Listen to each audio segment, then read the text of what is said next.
Good morning student, I am your English teacher and in previous videos we do chapter second that is Lord Buddha।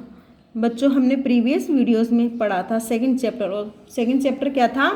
Lord Buddha. इस chapter में हमने पढ़ा था भगवान बुद्ध का जन्म होता है राजा शुद्धोधन के यहाँ और जो कहाँ के राजा थे वो थे कपिलवस्तु के राजा थे। कपिलवस्तु पे वो अपना रूल करते थे। जब इनका जन्म हुआ तो किसी साधु ने किसी संत ने इनके पिताजी को बताया कि ये यानी भगवान बुद्ध जिनका बचपन का नाम था सिद्धार्थ, ये या तो बड़े होके कोई महान राजा बनेंगे या फिर महान संत बनेंगे।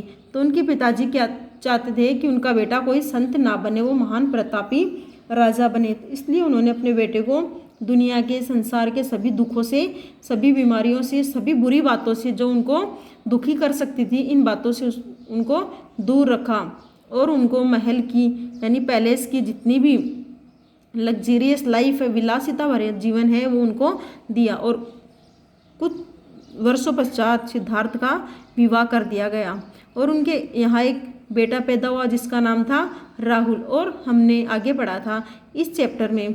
फिर एक दिन सिद्धार्थ अपने चैरिटियर के साथ, अपने सारथी के साथ चैरिट में नगर भ्रमण पे गए और उन्होंने देखा कि एक बूढ़ा कमज़ोर आदमी, और उसने अपने सारथी से पूछा कि ये क्या है, तो उसने बताया कि ये एक ऐसा आदमी है जो बिना सहारे के चल नहीं सकता।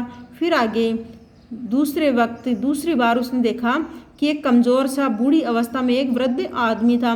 फिर उसने सारथी से वापस से पूछा कि ऐसा क्यों है, तो उसने बताया कि ये बूढ़ा आदमी है, ये कमज़ोर हो चुका है और बुढ़ापे में सभी लोग कमज़ोर हो जाते हैं। तो ये देख के प्रिंस सिद्धार्थ काफ़ी ज़्यादा दुखी हो गए। आगे आज पढ़ेंगे हम। देखिए बच्चों, next is the third time he saw a dead body. और तीसरी बार उसने देखा एक मृत शरीर। राजा का जो पुत्र था सिद्धार्थ, उसने तीसरी बार एक मृत शरीर को देखा। एवरीवन वॉज क्राइंग, हर कोई रो रहा था। The kith and kin of the dead were shedding tears. और जो डेड बॉडी के रिलेटिव्स थे यानी कि परिचित थे, परिजन थे, रिश्तेदार थे, वो रोए जा रहे थे और अपने आंसू बहाए जा रहे थे।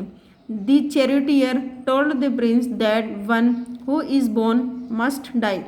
सारथी ने बताया कि जो पैदा होता है यानी जिसका जन्म होता है उसकी मृत्यु अवश्य होती है। The prince did not like to see suffering, sickness and death. Prince Siddhartha को ये अच्छा नहीं लगा। क्या अच्छा नहीं लगा? उसने देखा कि बीमार से ग्रसित लोग और मृत्यु, ये सब उसने देखा तो ये सब उसको अच्छा नहीं लगा। On yet another occasion he saw A Holi man. और एक दूसरे मौके पे उसने एक होली मैन मीन्स पवित्र आदमी, पवित्र साधु महाराज, पवित्र आदमी को देखा। ही लुक्ड काम एंड हैप्पी। और उसने देखा कि ये पवित्र आदमी साधु, ये क्या था? ये शांत और खुश था। Who is that man asked the Prince. Prince ने पूछा कि ये आदमी कौन है? The charioteer said he is a Holi man. और उसने बताया कि ये क्या है? ये एक पवित्र आदमी है। He has renounced the world and passes his time praying to God. और चैरिटियर यानी सारथी ने बताया कि ये एक पवित्र आदमी है और इसने संसार का त्याग कर दिया है और अपना समय भगवान की भक्ति में व्यतीत करता है। Now Siddharth lost interest in the luxurious of life. और अब सिद्धार्थ का जो रुचि थी लग्जरियस लाइफ में वो उसने खो दी, यानी अब उसको अपने विलासिता भरे जीवन में कोई रुचि नहीं रही। He always thought something should be done to save man from suffering, sickness and death. और उसने सोचा कि लोगों को शायद कुछ किया जाना चाहिए लोगों के लिए, ताकि उनको बीमारी से, दुख से और मृत्यु से यानी संसार को दुखी करने वाली बातों से उन्हें बचाना चाहिए। One night suddenly he left his palace, wife and child. और एक रात उसने अपना पैलेस, अपना महल, अपनी पत्नी और अपने बच्चों को छोड़ के चले गए। अचानक ही अपने परिवार को छोड़ के चले गए। He went to the forest. और वो जंगल में चले गए। He meditated day and night sitting under a big tree, और उन्होंने रात दिन एक बड़े से पेड़ के नीचे बैठ के तप किया।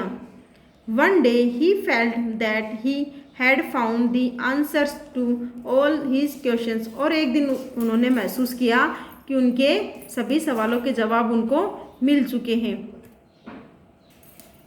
ही now began to preach people, और अब उन्होंने लोगों को उपदेश देना शुरू कर दिया।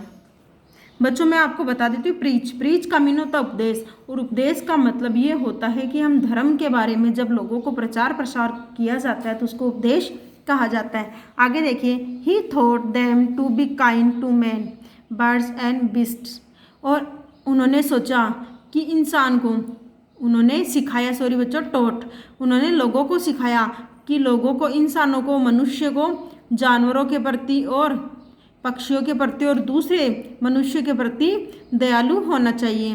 ही said that if people were good kind and honest there would be less suffering and pain in the world, और उन्होंने बताया कि यदि लोग दूसरों के प्रति दयालु होंगे, अच्छे होंगे, ईमानदार होंगे, तो संसार में दुख और दुख के साथ होने वाले दर्द के साथ होने वाले परेशानी, ये सब संसार से कम हो सकती है। People now called him Lord Buddha, अब लोग उनके इस प्रकार से दिए जाने वाले प्रीचिंग उपदेशों के कारण उनको भगवान बुद्ध के नाम से पुकारने लगे। More and more people came to listen to him, अब ज़्यादा से ज़्यादा लोग उनको सुनने के लिए आने लगे, यानी उनके उपदेश ज़्यादा से ज़्यादा लोग सुनने के लिए उनके पास आने लगे। Those who followed his teachings become his disciples, और वो लोग जिन्होंने उनके बताए गए उपदेशों को पालना करी तो वो उनके डिसिपल्स यानी अनुयायी बन गए। He founded a new religion which came to be known as Buddhism, और अब उन्होंने एक नए धर्म का स्थापना करी, और उस धर्म को किस नाम से जाना जाता है, उसको कहा जाता है बुद्धिज्म, बौद्ध धर्म के नाम से इस धर्म को जाना जाता है। His teaching spread all over the world, और उनके द्वारा सिखाई गई बातें, उनके द्वारा बताई गई अच्छी अच्छी बातें पूरे संसार में फैल गई। तो बच्चों ये था हमारा चैप्टर लॉर्ड बुद्ध। आज हमने ये चैप्टर कंप्लीट किया है। कल हम करेंगे इसकी exercise A, that is answer the following question. आज आपको एज ए होमवर्क इस चैप्टर को रीड करना है और अंडरस्टैंड करना है। So have a nice day.